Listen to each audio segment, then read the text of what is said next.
Hey, how's it going, everybody? Welcome back to another episode of How to Dominate Your City, Local Area Leaders. Today is going to be an awesome and fun interview. Oh, by the way, we're Jason and Laura Richardson with Rowe.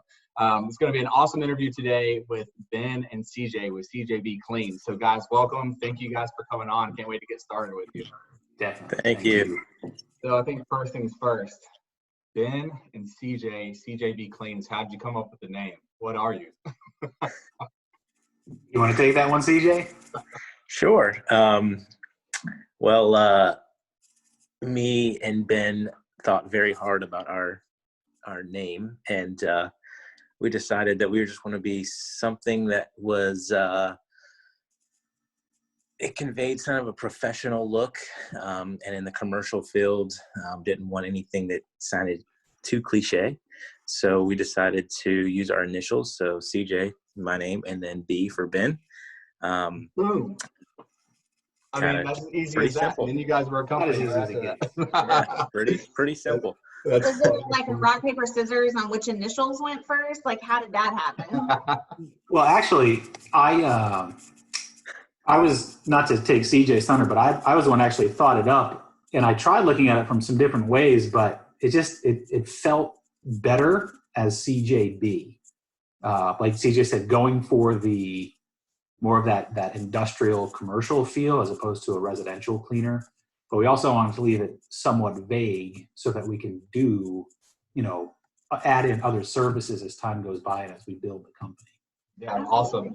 Well, so to touch back on that, it's residential cleaning, commercial cleaning, and they're an awesome company. We're going to get into what they do here in just a minute. And they offer some pretty unique cleaning variations and some services as well. But before we do that, how about both of you guys just tell us a little bit about you as an individual, as a family, and get started on that part first. And Ben, you want to go first? Sure. So as an individual, it's pretty standard. I'm married. We've got two kids, a 13-year-old son and a 10-year-old daughter. We actually adopted our children back in 2010. Cool. Or we fostered them, I should say, in 2010 and adopted in 2013. Shortly after that, we moved down here to North Carolina. I was not always a cleaner. I've had quite a bit of training in it, but I actually worked for many years with FedEx Express. So we were the good guys. Yeah. And I did home delivery for a while. Home delivery is a little bit. Well, FedEx Express was the cream of the crop. Yeah, it is a little different. I'm just helping out, buddy. So I put 15 years in with FedEx. It was a great time, super company. Later on, I went to work with Fidelity Investments. Spent a few years there. Became financially licensed with them. But in the end, another super company. But I wanted to be doing my own thing.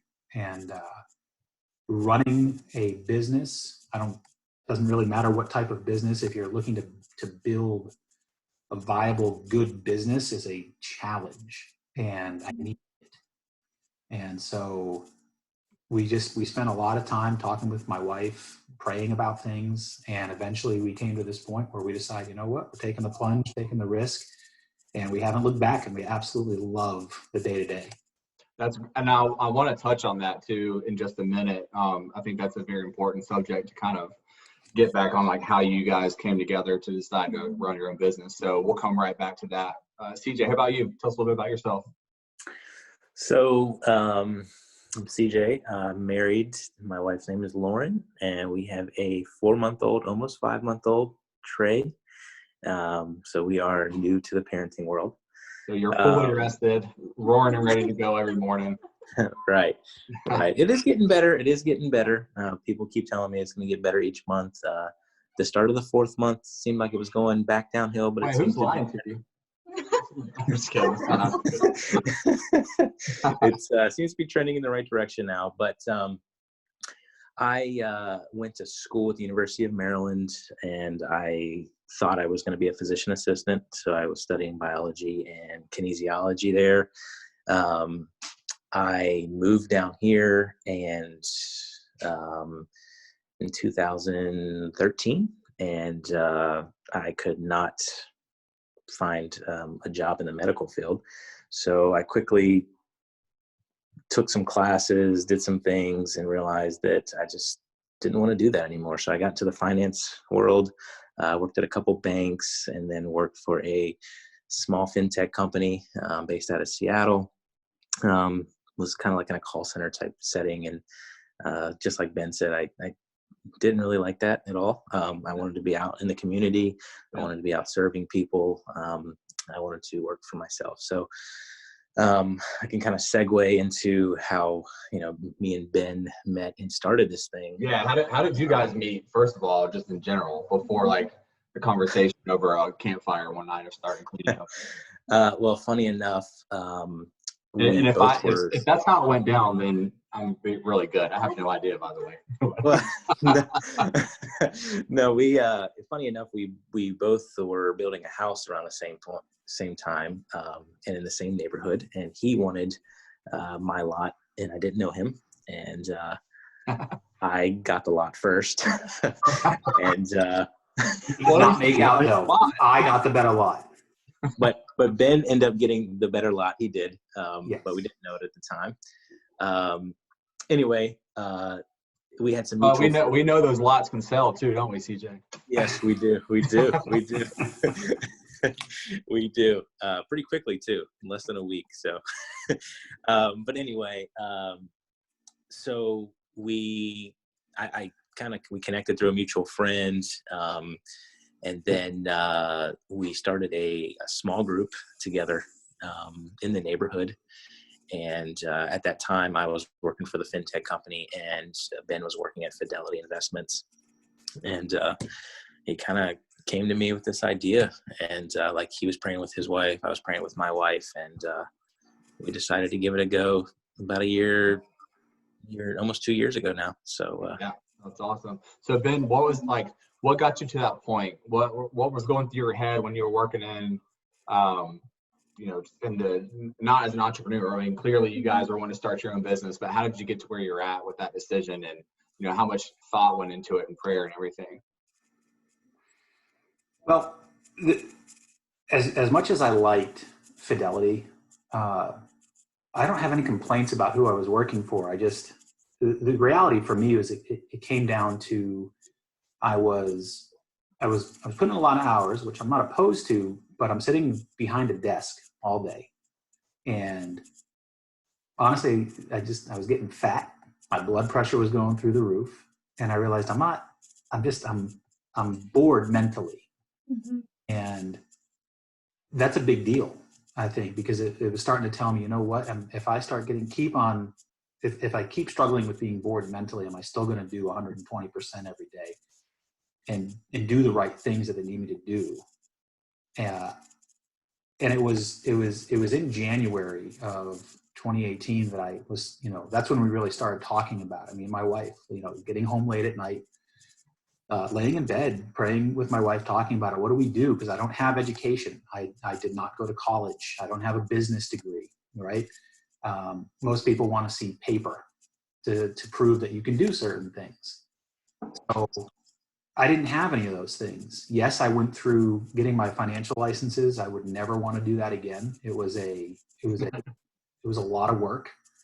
And I'm proud of that. I got a phenomenal education out of that. It was incredible. I even went through real estate school, and I just did that for the knowledge, and I ended up passing the test, which I was dumbfounded by because I did absolutely nothing in the class. So in the end, though, running a business, like our vision for this business is massive. And as I prayed about it with my wife, it was actually really her idea. She goes, well, why don't you just start cleaning again? You know how to clean carpets, you know how to clean apartments. Start something small, just like that. And that's really where it became this thing where I talked with CJ. I put a 6-month plan into place to leave Fidelity. That lasted for about a month. And then I was out, and things just kept coming down on us, just work from here, work from there. And it became too much. And so I took the plunge, and I went full time with it. And then CJ came on with me, I think 4 or 5 months later, maybe 4 months later. Mm-hmm. And we haven't looked back. It's been absolutely incredible. So I know you got a question. I wanted to No, it's hit on fine. one point. You started this company, you go from corporate world to entrepreneur to the cleaning business. At CJB Cleans running. I mean, what the heck's going through your mind? Just figuring out as you go along, like what piece of advice, looking back on, do you have for somebody in this situation right now to get you through that, to keep going? I think the biggest thing that helped us, I joined a group of business professionals, and I think the biggest takeaway for us was, if we're going to start the business, start it off right with a really strong base. Spend some money. And it was painful because we didn't really have a lot of money. But we decided, you know what, we're going to invest in a CPA. We're going to have a lawyer. We're going to have top-notch commercial insurance to cover anything and everything. We're going to have full bonding. We wanted to make sure that we were operating from a really strong start. And it's, we have a personal banker, but all those things have been well worth the money that we invested there. And of course, just recently with everything that's gone on, it's paid off for us. Yeah. We have personal connections with those people that are interested in building our business with us. And then on the outside of that, we surrounded ourselves with people who are far better at running a business than we probably ever will be. But because I'm willing to say, hey, I'm okay at that, but you know what? I am no good at this aspect of running a business. Can you help me? I have no shame in asking for help. At the end of the day, the business is what feeds our families and takes care of us. So wherever we can get people that are willing to help and have wisdom to share with us, we'll take it. We love it. No, that's awesome. Correcting us. We want to correct us, help us. That's, you said some very valuable information in there that's kind of want to touch on. And one of the main things I think for people that are looking at starting their own business, regardless of what field it is you said, well, you need to set everything up legally, structure-wise, make sure that you have all that in place. And that'll set you apart right there from anybody else. But in order to do that, you have to spend money. And that is a very important part of that. And, you got to spend money to make money. It's not just a saying, it's true. And regardless of what you do. And I think what predicates everything else is like you went out and you helped and you asked for help, or you are around people that have already done it who are more successful than you are. And putting yourself in that place, it helped propel you to where you guys are at and give you a fast start to know that you're on the right trajectory. Right. Yeah, and to just backtrack a little bit here, you guys both have said this in some capacity, but you just had different ways of saying it, where you listen to an inner voice, and that's how you guys got started. You were both in completely different fields, and all of a sudden there was something telling you that you had more to give, more to offer, and it was in a different space. And I think that a lot of potential entrepreneurs make the mistake of not listening to that, where they might have the world's best idea, but they don't do anything with it. And I think that speaks volumes to both of you as individuals and as business strategists, that you actually listen to that and then kind of push forward. Think back like 2 years, take the spotlight off of this. I came to you, and we had at the time like a 6-month-old, a 2.5-year-old. I just got through grad school and stuff, and I was like, hey, I'm done with corporate. I want to go start my own thing or work on my own and do all that before, now it's real estate investing and everything. But I came to you also with a plan, and this is just good information for people in general. Like, again, they're kind of going through this, but I came with you with a plan similar to what you said, Ben, about a 6-month plan on there. Like, this is how I'm going to get it done. This is what's going to work. Is there a fallback plan? If we need to get out of it, yeah. But at the same time, we were very proactive on the front part of it. So, and both of you also have spoken to your family dynamic and the support and stuff. Can you guys elaborate on that at all? Because I know it's worked for us, where we've been in constant communication, and me having to be supportive of stuff that he wants to do. Did both of you guys feel like your wives were really involved in the process, or did they kind of give you space and that was their way of supporting? What did that look like on both sides? I think for me, when I talk to my wife about it, she's always been the type that's been like, I'm going to support you, just as long as you don't do anything that's going to put our family under, right? So, and she knows that it's coming from a good place. It's not just something that I'm just thinking about willy-nilly. It comes from prayer first, and then we pray together about it, and then kind of talk to the Lord separately about it, and then kind of come together and say, this is kind of how I feel, and we both were in agreement. And so she's been supportive ever since, and it's been great. I've been completely blessed. My wife, 100% behind what we were talking about. I mean, she was the one with the original idea. It definitely was. It was difficult because we're giving up the only paycheck that we had coming in. My wife had been a teacher's assistant within the school system, but I really, when we adopted kids, the whole idea was to actually spend time with them, which is a big deal. So, she wanted to be home and raising the kids and teaching them and working through the issues that come along with that. And I agree. But she's been 100% supportive. She's always behind me. Words she uses are, "I trust you. Just come to me and let me know the big things. Like, I don't need to know all the day-to-day stuff. Just let me know some of the big things that we're working on, where we stand financially, things like that." And I couldn't ask for it any better. It's pretty awesome, actually. Yeah, great. You're already a step ahead of both of you foundationally, pursuing your venture than most people are, just having the family, backed appreciation and everything, and okay to go ahead with it. So, all right, let's talk about the business a little bit. You guys are residential and commercial cleaning. Split it up. Tell us a little bit about it. What you guys, what kind of products do you use? What do you focus on? Apartment complexes to, somebody that's moving out of their house as a listing. So kind of walk us through some of that stuff. So I can start. So we started in the commercial sector. So in that includes apartments, your commercial spaces. So we were doing anything up to 20,000 square foot. So that included janitorial night work. Some contracts that we have include 5 nights a week, where we empty trash, we clean bathrooms, vacuum, things like that, make sure that the paper products are all filled. And then we do co-working spaces throughout the area. So those might not be every night, but they might be 2 to 3 nights a week.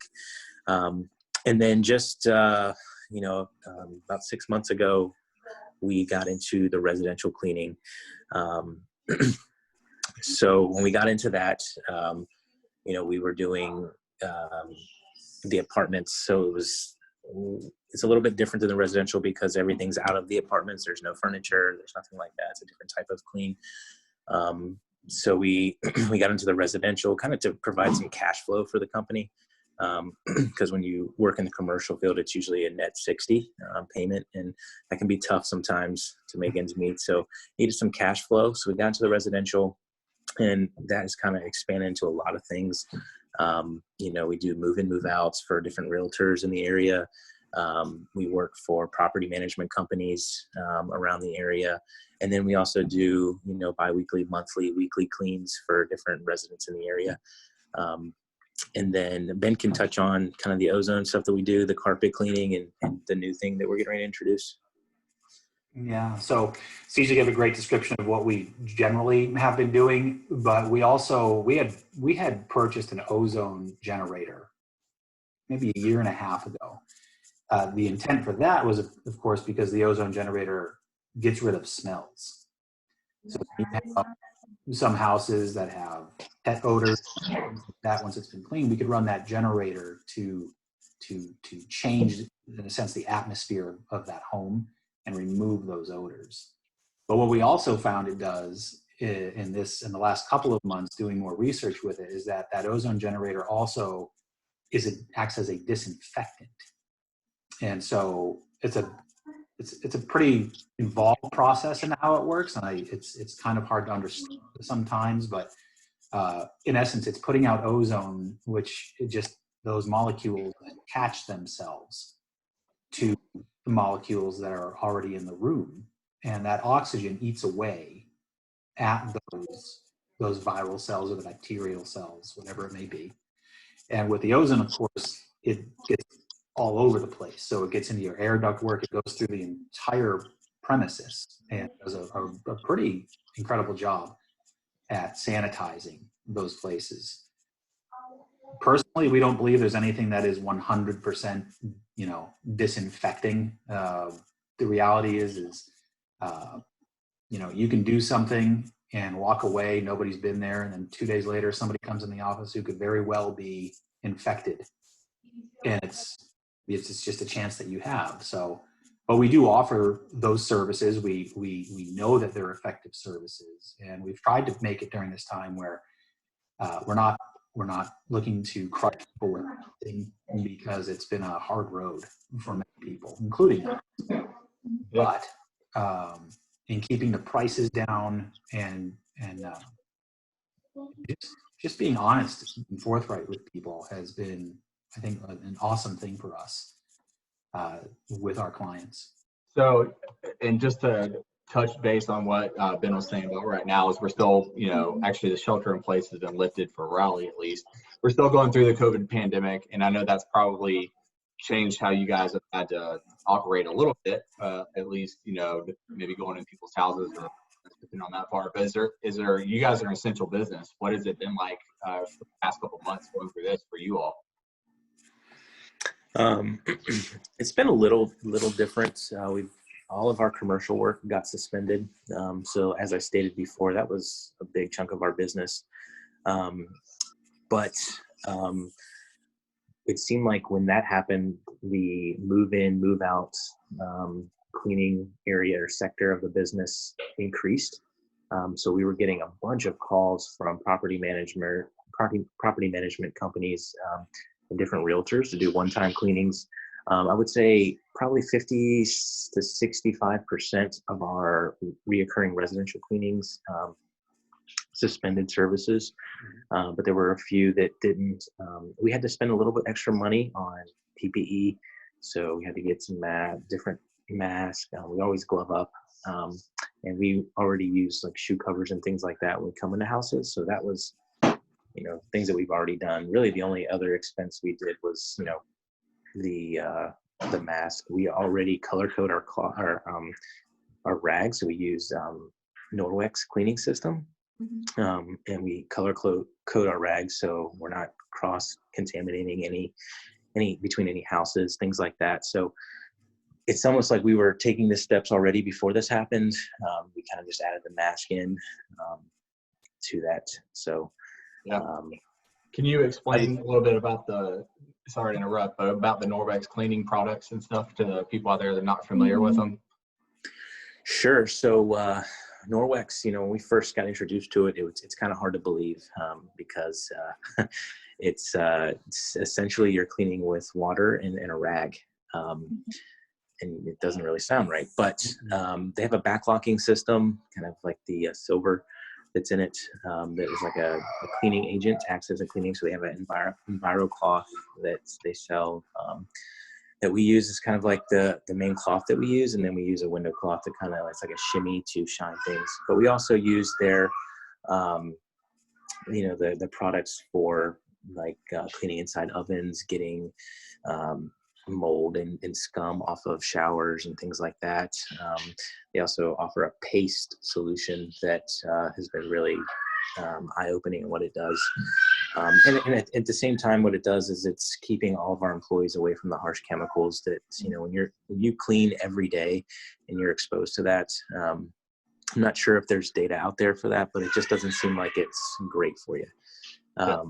So we try to stay away from the bleach and the things like that. So we're around it every day. It's not great to breathe in. Cool. So. Well, and I would say that as a parent too, that wouldn't be something I would want my family walking back into. And like in our situation, we have a child that has allergies to certain chemicals. And I know that there's a lot of folks that are in that same boat. So that's definitely something to kind of note, that you're not exposing them to those sensitivities. Yeah, it's a differentiator in the cleaning world for sure.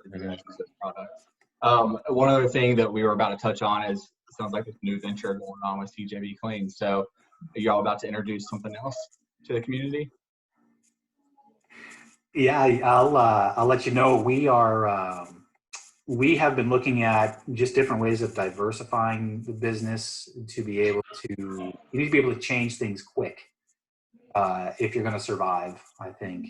it's not just because of this time. I think that's in any time. We need to learn what's needed, what can we fill, can we do it well. And in this case, we were thinking about, we've been thinking for a little while about pressure washing. There's a few good companies out there, just like there's a lot of companies out there, but there are very few that do it with excellence. Right. And those companies that do it with excellence seem to have work, and they get the repeat customers. They're doing great work for their customers, and so we decided that we're going to start putting that together. We're working right now trying to build up the truck and the equipment that we need. I think we're probably 2 weeks away, 2 to 3 weeks away from having everything set up and ready to go. It's exciting. We have some great.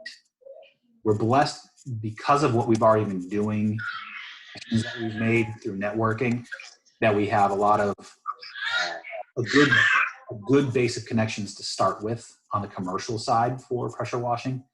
And we have a guy that's partnering up with us that's been for 20 years. Also experience behind it.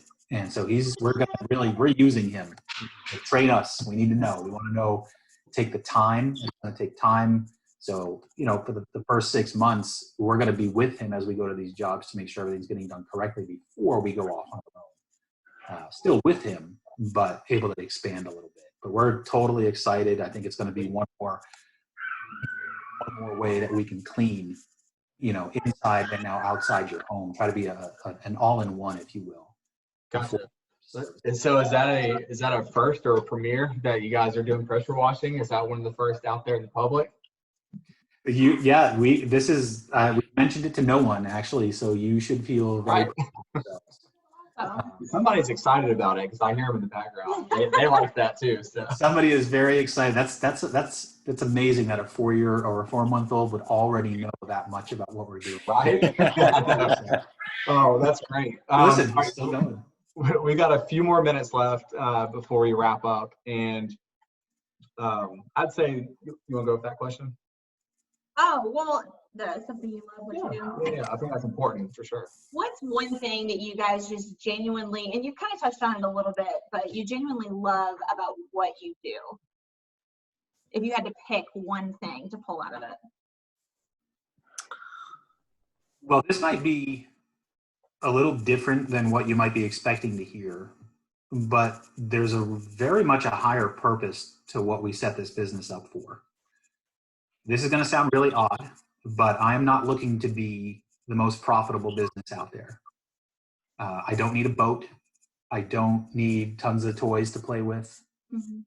Our higher purpose is we want to be the guys, me and CJ, that eventually sit behind a desk, or figuratively sit behind a desk and hear of a need that we can fill. So on my end, because of our experiences with foster care and adoption, those are things that are close to our hearts, and we want to be able to fund those things. So when there's a family that says, hey, we've gone through this whole process and all of a sudden we, $15,000 to complete this adoption, I would love to be that person who's in the spot to be able to give those things to that family. For us, it's a biblical thing. We want to take care of the orphans and the widows, specifically on our end, more the orphan side. But that's the higher purpose of it. We're doing all this because in the end, that's what we want to be doing. We want to be supporting those things that are near God's heart and not just lining our pockets. And so that's what makes it exciting. That's why we do what we're doing every day. And it can be very difficult, but that's my driver. Awesome. That's also, I'd say that's the why of the company. It sounds like, I know it is individually, but you guys both agree on that. And it's just so awesome to interview a company that has, foundational integrity in place, and that why you're working and what the purpose is to work. Because when times get tough or going through things like we are right now, all you have to do is look back at that why. I'm sure you all have it somewhere printed out, or you talk about it every day or pray about it every day. So it's pretty awesome that you can share that with us as well, and to everybody that's going to be watching. Yeah. What we do at this point in the interview is we have some rapid fire kind of final thoughts, wrap up questions for you guys. So Of course, with shelter in place, people need a good book recommendation or a good Netflix show. We're spending a lot of time indoors as much as outdoors. Do you guys have either that you would like to kind of throw out there? Oh man, I don't have any shows to recommend. I pretty rarely watch it. But as for books, I got to be honest with you, I'm a Tom Clancy guy. And I love Tom Clancy books. I've read them all. I'm reading it again, another one called Threat Vector, super book. It's not just Tom Clancy. I think he had already kind of passed away at this point, but I just love that kind of stuff. That's awesome. Cool. Not you, CJ. I'm not much of a Netflix, Hulu, Amazon Prime Video guy. I'm more of a sports fanatic, and so I'm really struggling through this time right now. Dance. Are you watching The Last Dance? I am watching that. And There it is. To touch on that, I don't know if you guys seen the Alex Smith documentary about his injury. Just saw that. I think I did not know he was going down that path. Sorry, we're connected. There's not a lot of sports, so that we connected on that right now. Right. So I think it's called like something 11. Anyway, I watched that the other day, and if you have not seen that, I think it's not only a testament to Alex Smith, but I think you can easily apply that to like your life and how, you know, there's, even if it's not an injury, there's something in your life that could bring you down, and to watch how he overcame that. And, you know, when everyone's telling him no, he kind of trusted himself, trusted other things, spoke with his wife, and to see where he is now is pretty fantastic. So cool. All right, what about a favorite local restaurant or just a general hangout spot that you guys like to go to? Oh man, I am the Chick-Fil-A lover here. I think we've had a few conversations at Chick-fil-A. Yeah, Chick-fil-A is my go-to. I don't think Ben had. He's probably had 3 Chick-fil-A sandwiches before I met him, and now he's probably has like 1,500 Chick-fil-A sandwiches, because every time he's with me, I'm like, Chick-fil-A is where we're going. That's not an exaggeration either. It's all. I don't know. I've never really thought. I'm not really a restaurant type of guy. My wife will tell you that she loves Olive Garden. I will not tell you that. I'm more of a coffee, like a Jubala, or sorry, I've even gone to Caribou, you know. But I like coffee houses. There you go. All right, you're segueing perfectly into the next question. How do you take your coffee? Because if you don't drink coffee, we need to talk about why. So that's actually a loaded question, and it would take another half hour to explain why. In general, I always drink my coffee black, only black, no cream, no sugar. There you go. I guess I'm a little different. I don't really drink much coffee, but when I do, it's got to have tons of creamer, because I'm a sugar snob, so that's another that's a problem. Another area we can get into later. But I prefer. I used to drink a bottle of Gatorade every morning. So. All right. What about greatest piece of advice for somebody who's looking to start their own business? You guys have given some golden nuggets already. So Ben, we'll start with you. Yeah, I'm going to just fall right back on. Don't ever be ashamed to ask for help. Tell people straight up where you think your strengths may be and where you know, or even if you don't know, ask them to help you find where your weaknesses are, and ask them to help you fix those, or find people that can help you to make sure that you're building something strong right from the get-go. It's the best thing to have, a lot of different advisors, I think, within reason, I suppose, but having some usually a little bit older business owner, been around the block, can tell you what you should do and what you shouldn't do. And hey man, I wouldn't try that. Here's what happened to me. Those are valuable resources. So seek those out. Cool. CJ, anything to add, or is that? Yeah, I would say, 2 things I think we've learned and what we've started with and kind of what we've seen out there is, I would say to anybody starting out is to be humble and work with integrity. And so, that means like humble yourselves, know what your strengths and weaknesses are, utilize, just like Ben said, utilize your resources, your connections, listen to the people that have expertise in certain areas. And then, admit your faults. If you make a mistake, don't try to hide it. Don't try to act like you cover it up, own it. And then that's how we learn. That's how you learn as a business owner. Own it, fix it, and your customers will actually appreciate you more. Yeah, great stuff. Well, we appreciate you answering the 5 spitfire questions. What about one of the final things we have is we're always looking to grow our show as well, and want to know if you all have any other type of local businesses that you want to shout out that we could potentially talk with to get on the program. And if you don't know any, we can come back to you, not to put you on the spot. So I have one that I could mention right off the bat. Her name is Audrey Fishmine. She is the owner of AudJobs Custom Interior Painting and Design. And she is a close friend, but in our work capacity, we have been at a lot of the jobs that she has been on. And it's just her. She does not have a crew. She refuses to bring in a crew. And you get just incredible results when she's in your home. So much, I was just talking to somebody about it, where you don't have to clean. Each day that she's there, you'd never even know that she was there, because by the time she's gone at the end of the day, the place is immaculate. And she goes above and beyond in everything she does. I mean, right down into taking pictures of a room before she does anything to it, so everything can be placed right back in the exact spot that it was. Those are the details that she looks at, and her results are incredible. And her clients love her. She's so awesome to work with. And I would add Tom Adams with Iwatch Security. Known him for a few years. Great guy. When it comes to security, you get a lot of these bigger companies, but with him, you're kind of doing your work through the phone or the internet. But he'll actually come out, evaluate your home, your business, talk about what you really need, and then come up with a plan that best fits your budget.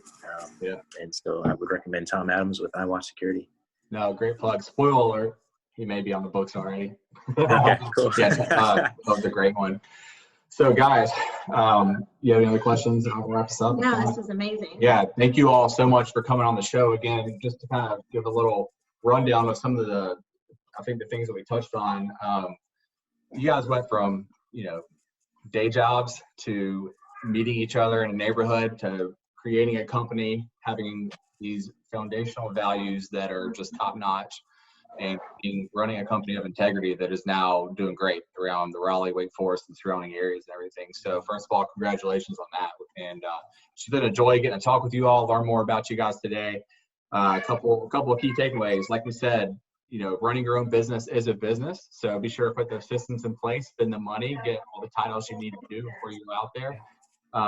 First and foremost, you need to have something that drives the company. And we see from you guys, it's faith, family, and integrity for sure. The top 3 things I can think of on top of that. So Ben, CJ with CJB Cleans, thank you guys so much.